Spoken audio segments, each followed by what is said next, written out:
लेकिन सुबह 10 साढ़े 10 बजे इतनी बड़ी रैली करने की हिम्मत मैं नहीं कर सकता था। मैं यहां आपकी पूरी टीम को बधाई देता हूं भाई। इतनी बड़ी रैली सुबह 10:30 बजे करना, ये बहुत बड़ी ताकत लगती है। आपने बड़ा कमाल किया है जी।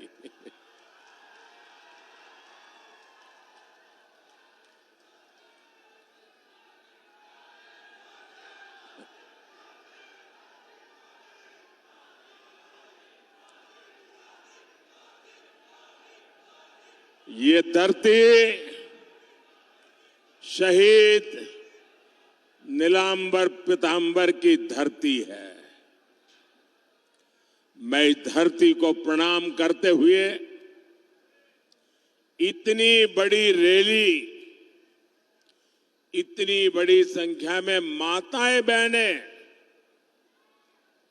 आपका ये आशीर्वाद, आपका ये प्यार मैं कभी नहीं भूल सकता हूं।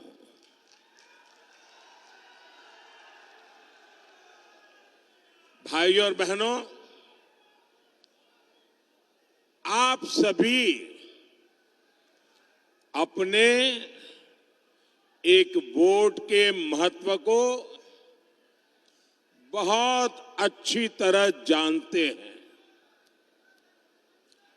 2014 में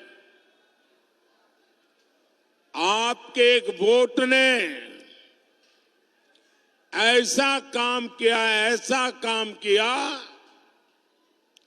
कि पूरी दुनिया भारत के लोकतंत्र की ताकत को सलाम करने लग गई थी। आपने 2014 में अपने एक वोट से कांग्रेस की महाभ्रष्ट सरकार को हटा दिया था। आपके एक वोट ने बीजेपी एनडीए की सरकार बनाई और आपके इस एक वोट की ताकत का परिणाम क्या हुआ? आज भारत का पूरी दुनिया में डंका बज रहा है।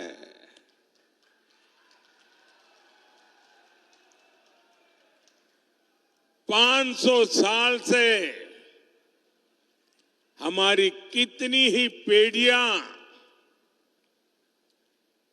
संघर्ष करती रही, इंतजार करती रही, लाखों लोग शहीद होते रहे। 500 साल लंबा अविरत संघर्ष चला। शायद दुनिया में इतना लंबा अविरत संघर्ष इतिहास में कहीं नहीं हुआ होगा जो अयोध्या में हुआ।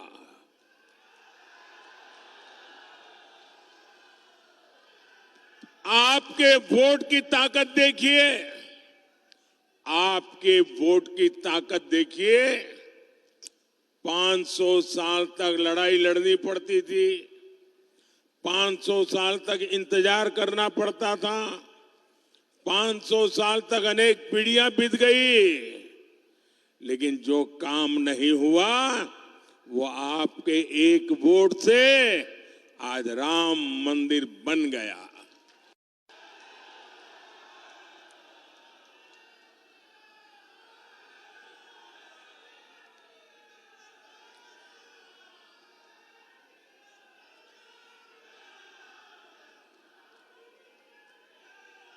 देश आजाद हुआ, जम्मू कश्मीर में आए दिन खतरे की घंटी बजती रहती थी।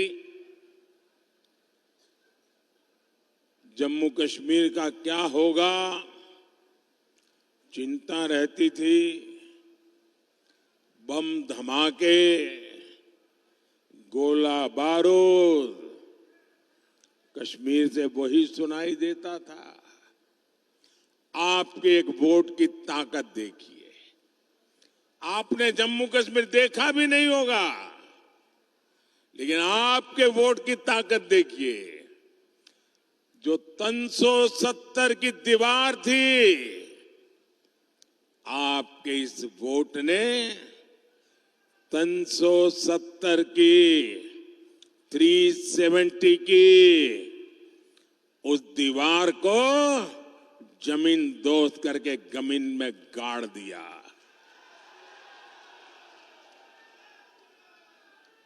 आए दिन हमारे झारखंड में, छत्तीसगढ़ में, उड़ीसा में, बिहार में, आंध्र में, पशुपति से लेकर के तिरुपति तक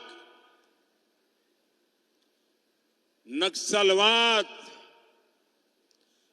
आतंकवाद फैला करके यहां की धरती को लहूलुहान कर देता था। कितनी माताएं अपना जवान बेटा खो देती थी। पाल पोस करके बड़ा किया बेटा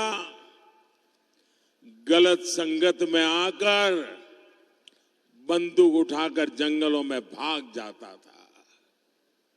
आपके एक वोट ने कितनी ही माताओं की आस पूरी की, बच्चों को बचा लिया।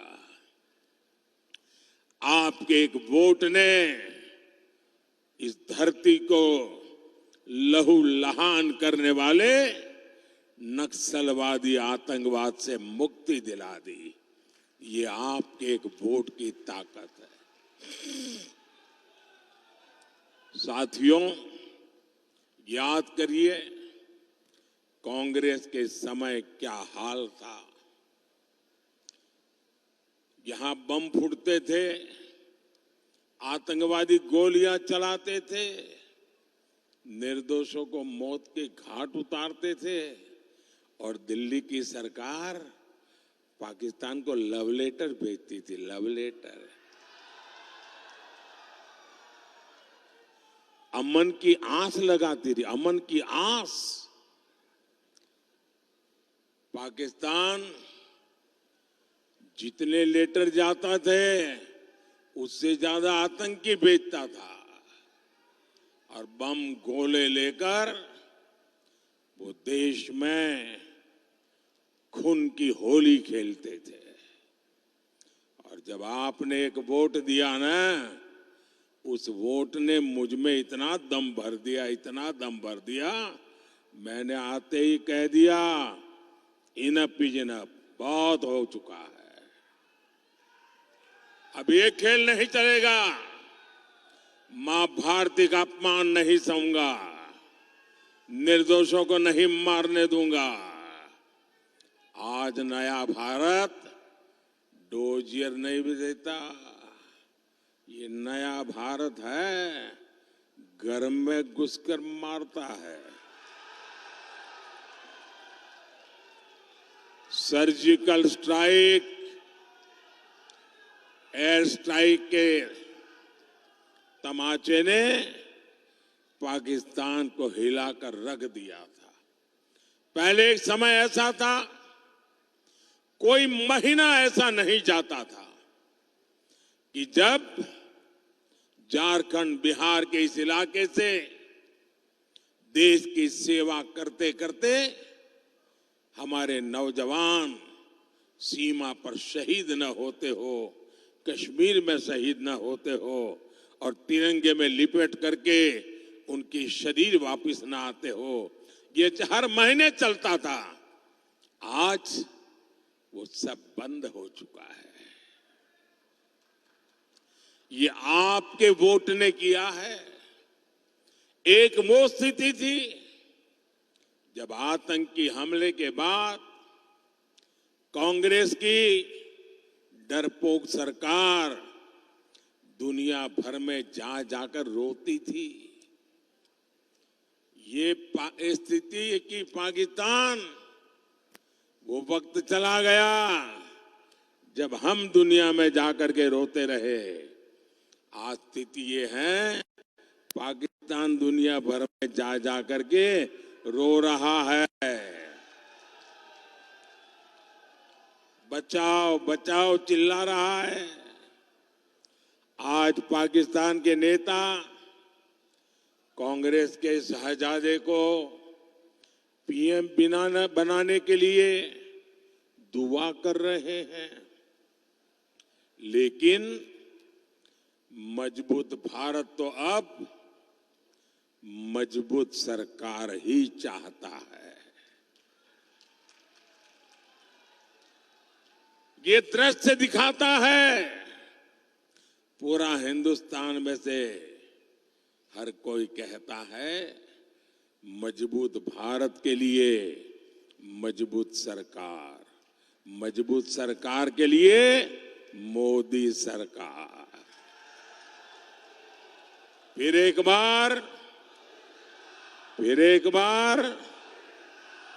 बार भाइयों और बहनों, मुझे सीएम और पीएम के रूप में देशवासियों की सेवा करते करते अब 25 साल हो जाएंगे। आपके आशीर्वाद से 25 साल हो गए। मोदी पर एक पैसे का घोटाले का आरोप नहीं लगा है।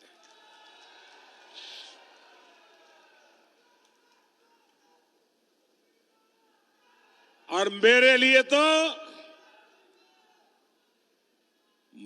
तो मेरी ये मां बहनें बैठी है ना, उनकी दुआ उनके आशीर्वाद ही मेरे लिए बहुत है, काफी है। मुझे जीवन में और किसी की जरूरत नहीं है जी। मैं आज भी पद, प्रतिष्ठा, सुख, समृद्धि इन सब से दूर वैसा ही हूं जैसा आपने मुझे यहां भेजा था। मोदी मौज नहीं, मिशन के लिए पैदा हुआ है। जेएमएम कांग्रेस के नेताओं ने भ्रष्टाचार से अपार धन संपदा खड़ी की है। मेरे पास अपनी साइकिल भी नहीं है, न मेरा घर है। साथियों, संपत्ति हो, राजनीति हो, सब कुछ ये अपने अपने बच्चों के लिए अर्जित कर रहे हैं। ये उनके लिए विरासत में ढेर सारी काली कमाई छोड़कर जाएंगे। लेकिन मोदी को किसके लिए छोड़ना है भाई? आगे कुछ रखा ही नहीं है, पीछे भी कुछ रखा नहीं है।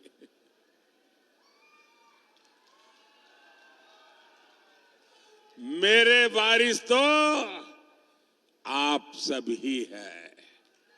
आपके बच्चे, आपके नाती पोते, यही मेरे वारिस है। मेरी इच्छा है मैं विरासत में आपको, आपके बच्चों को विकसित भारत देकर के ही जाऊं, ताकि आपको कभी मुसीबत भरी जिंदगी जीने की नौबत ना आए, आपका अच्छा जीवन हो, आपको वो सब न देखना पड़े जो मेरे जैसे परिवार, जो मैंने कभी देखा था, मेरे जैसे लाखों करोड़ों परिवारों ने देखा है। मैं वो स्थितियों से देश को मुक्ति दिलाना चाहता हूं। भाइयों बहनों, मेरे जीवन को आप भली भांति जानते हैं। मैं गरीबी का जीवन जीकर आया हूं। मैंने गरीबी को जिया है। गरीब की जिंदगी कितनी तकलीफ वाली होती है ना, उससे मैं गुजरते गुजरते यहां आया हूं। इसलिए 10 वर्षों में गरीब कल्याण की हर योजना की प्रेरणा मेरे अपने जीवन के अनुभव से जन्म लिया है। जब आज मैं लाभार्थियों से मिलता हूं तो खुशी के मारे मेरी आंख में से आंसू निकल आते हैं। और ये आंसू वही समझ सकता है जिसने गरीबी देखी हो, जिसने कष्ट में जीवन गुजारा हो, जिसने मां को धुएं में खांसते देखा नहीं, उसको ये आंसू कभी भी समझ नहीं आ सकते। जिसने अपना पेट बांधकर मां को सोते नहीं देखा, जिसने लोटा भर पानी पीकर मां को भूख मिटाते नहीं देखा,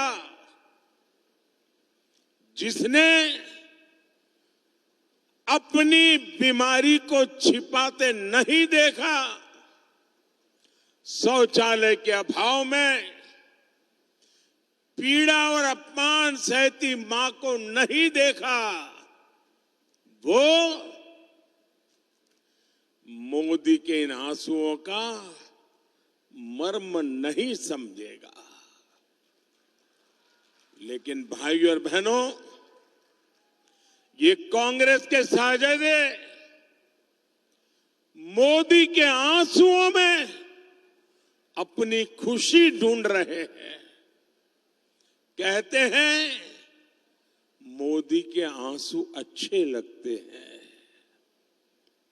ये निराश हताश लोग अब इतने कुंठित हो गए हैं।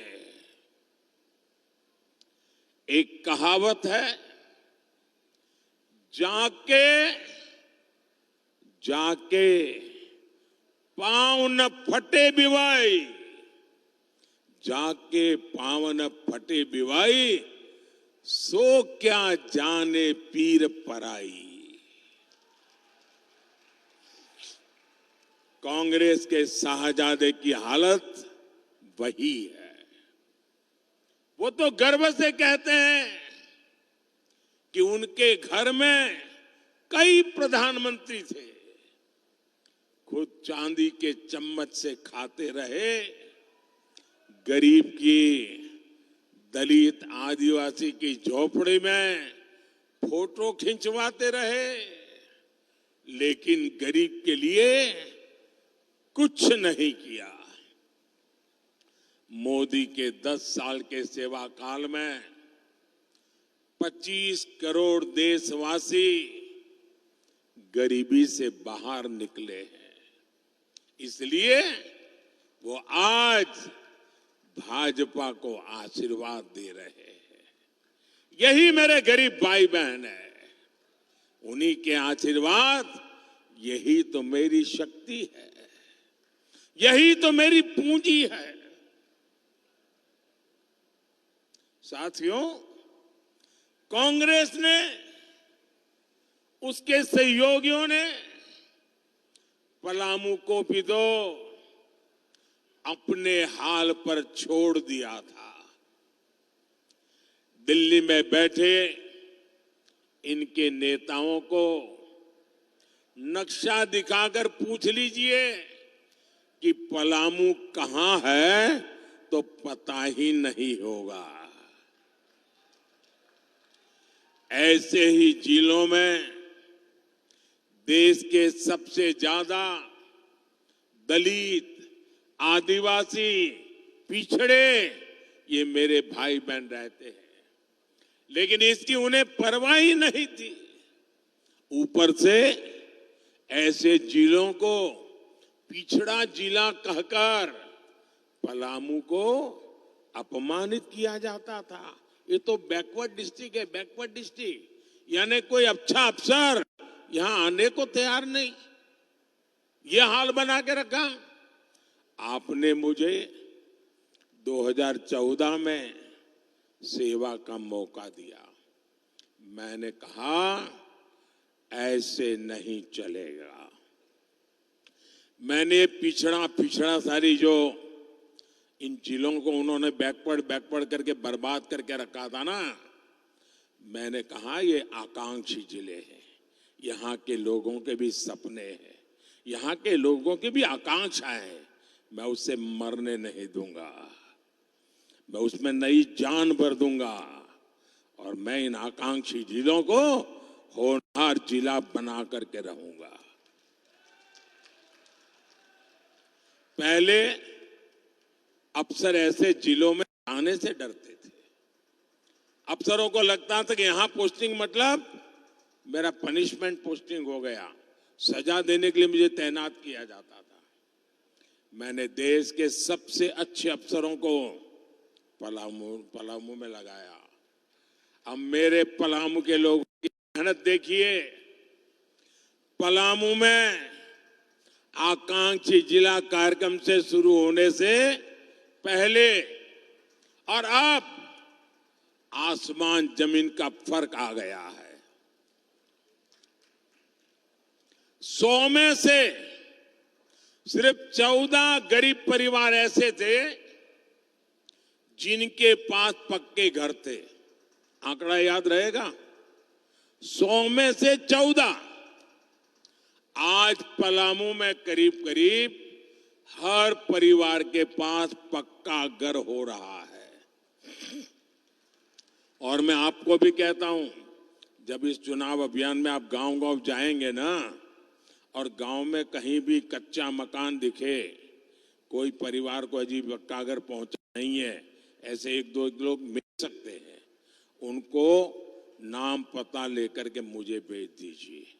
मैं आपको गारंटी देता हूं, मैं आपको गारंटी देता हूं, तीसरे टर्म में जब मैं अगली बार प्रधानमंत्री बनूंगा, उनका घर पक्का बना करके दे दूंगा।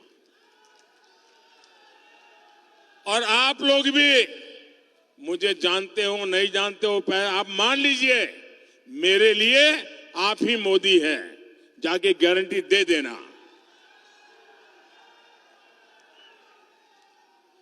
आकांक्षी जिला ये कार्यक्रम शुरू होने से पहले यहां 100 में से 80 परिवार अंधेरे में रहने के लिए मजबूर थे। ये भी आंकड़ा याद रखिए, 100 में से 80 परिवार अंधेरे में। आज पलामू के हर घर, हर स्कूल में बिजली है। पहले पलामू की 100 में 3 ग्राम पंचायतों में इंटरनेट था। आज यहां हर गांव डिजिटल क्रांति का हिस्सा है। ये सब मोदी ने किसके लिए किया भाई? ये मोदी किसके लिए मेहनत करता है? किसके लिए करता है?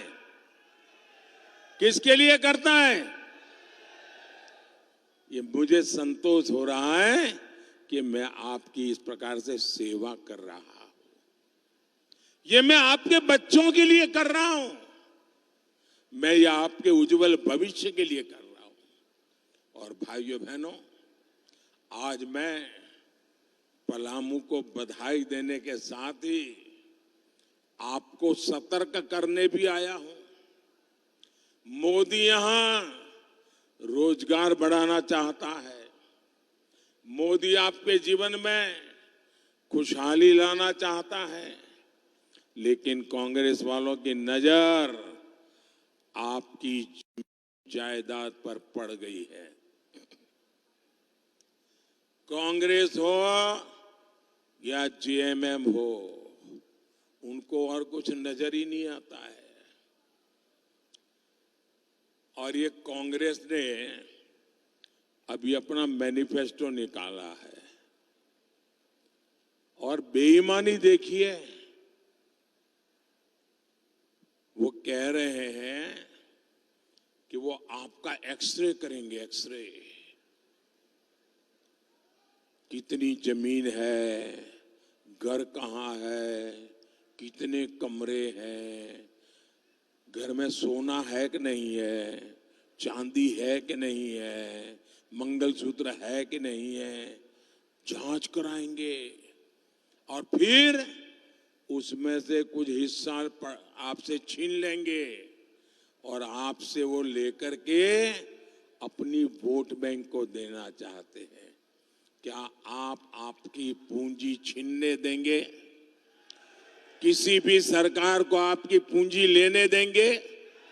आपकी मेहनत की कमाई, बचाई हुई कमाई किसी को देने देंगे? आपके पूर्वजों ने जो दिया है वो किसी को देने देंगे? ये आपकी कमाई का, आपकी फसल का, आपके बंधन का हिस्सा भी हड़प लेना चाहते हैं। साथियों, कांग्रेस और इंडी गठबंधन ने एक और खतरनाक बात कही है। ये लोग अब एससी, एसटी, ओबीसी का आरक्षण छीन लेना चाहते हैं। जब हमारा संविधान बन रहा था तब संविधान निर्माताओं ने मिलकर तभी एक बात तय की थी और ये पक्का हो गया था, सही सिक्के हो गए थे कि भारत में कभी भी धर्म के आधार पर आरक्षण नहीं दिया जाएगा। लेकिन अब ये कांग्रेस और उनके चट्टे बट्टे ये जेएमएम और आरजेडी साहब, ये आदिवासियों का, पिछड़ों का, दलितों का आरक्षण में डाका डालकर, आरक्षण में से कुछ हिस्सा छीन करके ये धर्म के आधार पर संविधान बदल करके मुसलमानों को देना चाहती है। और कांग्रेस चिल्ला चिल्ला कर बोल रही है और आरजेडी जेएमएम वाले जवाब भी नहीं दे रहे। वो कांग्रेस के इस ऐलान पर मौन सहमति दे रहे हैं। क्या आप अपने आरक्षण के हक को जाने देंगे? क्या आप अपने आरक्षण के हक को जाने देंगे? क्या बाबा साहब आंबेडकर ने दिया है उसको छीनने देंगे? क्या मेरे आदिवासी भाई बहन, मेरे दलित भाई बहन, मेरे पिछड़े भाई बहन, आप लिख के रखिए, ये मेरी गारंटी है कि जब तक मोदी जिंदा है, जब तक मोदी जिंदा है, दलितों के, आदिवासियों के, पिछड़ों के आरक्षण में से रत्ती भर मैं धर्म के आधार पर उनकी वोट बैंक को नहीं देने दूंगा। मैं संविधान पर कोई भी छेड़छाड़ नहीं करने दूंगा। साथियों, भाजपा ने, एनडीए ने हमेशा आदिवासी हितों को सर्वोपरि रखा है। ये मेरा सौभाग्य है कि मैं देश का, ये मेरा सौभाग्य है कि मैं देश का पहला प्रधानमंत्री हूं बुढ़ातू गया, भगवान बिरसा मुंडा के गांव गया। साल 2025 भगवान बिरसा मुंडा का 150वां जन्म जयंती वर्ष है। मोदी ने तय किया है मेरे तीसरे प्रधानमंत्री के कार्यकाल के दरमियान हमारे बिरसा मुंडा जी के 150वीं जयंती हिंदुस्तान के हर कोने में शान से मनाई जाएगी। बिरसा मुंडा का जन्म, उस जन्म दिवस को जनजातीय गौरव दिवस मनाते हैं। 150 साल निमित्त जनजातीय गौरव वर्ष के रूप में मनाया जाएगा। भगवान बिरसा मुंडा की प्रेरणा से ही मैंने 24,000 करोड़ रुपए की पीएम जन योजना शुरू की। इसका लाभ आदिवासियों में भी जो सबसे पिछड़ी जनजातियां हैं उन्हें होगा। भाइयों और बहनों, बीते 10 साल में मोदी ने आपको पक्का घर दिया है, बिजली, गैस, पानी दिया है। मोदी का तीसरा कार्यकाल शुरू होने दीजिए। जिन जिन लोगों को अब तक मोदी की योजनाओं का लाभ नहीं मिल पाया है, उन्हें भी इसका लाभ मिलेगा और ये मोदी की गारंटी है। साथियों, एनडीए सबका साथ सबका विकास के लिए प्रतिबद्ध है। यहां झारखंड में आजसू पार्टी और सुदेश महतो जी के साथ उनके मिलकर के आज एनडीए एक ताकत से लड़ाई लड़ रही है। आपको पलामू से हमारे विष्णु दयाल राम जी को ज्यादा से ज्यादा मतों से विजयी बनाना है। ये हमारे विष्णु दयाल जी इतने सरल है कि पार्लियामेंट में जब किसी को मैं उनका परिचय करवाता हूं कि डीजीपी थे तो मानने को तैयार नहीं है।